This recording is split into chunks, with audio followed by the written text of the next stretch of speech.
அனைவருக்கும் வணக்கங்க. இன்றைய வினாக்கள். சிவப்பு எறும்பு சட்னிக்கு புவிசார் குறியீடு எந்த மாநிலத்திற்கு வழங்கப்பட்டுள்ளது?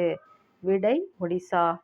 சிவப்பு எறும்பு சட்னிக்கு புவிசார் குறியீடு ஒடிசா மாநிலத்திற்கு வழங்கப்பட்டுள்ளதுங்க. யுனெஸ்கோ உலக பாரம்பரிய குழுவின் எத்தனையாவது அமர்வை இந்தியா முதல் முறையாக நடத்த உள்ளது? விடை 46வது. யுனெஸ்கோ உலக பாரம்பரிய குழுவின் 46வது அமர்வை இந்தியா முதல் முறையாக நடத்த உள்ளதுங்க.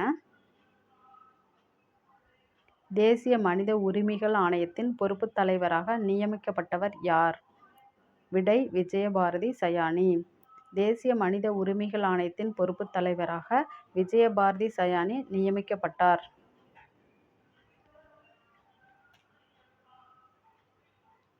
சுற்றுச்சூழல் செயல்திறன் குறியீடு 2024இல் இந்தியா எத்தனையாவது இடத்தை பிடித்துள்ளது? விடை 176வது இடம்.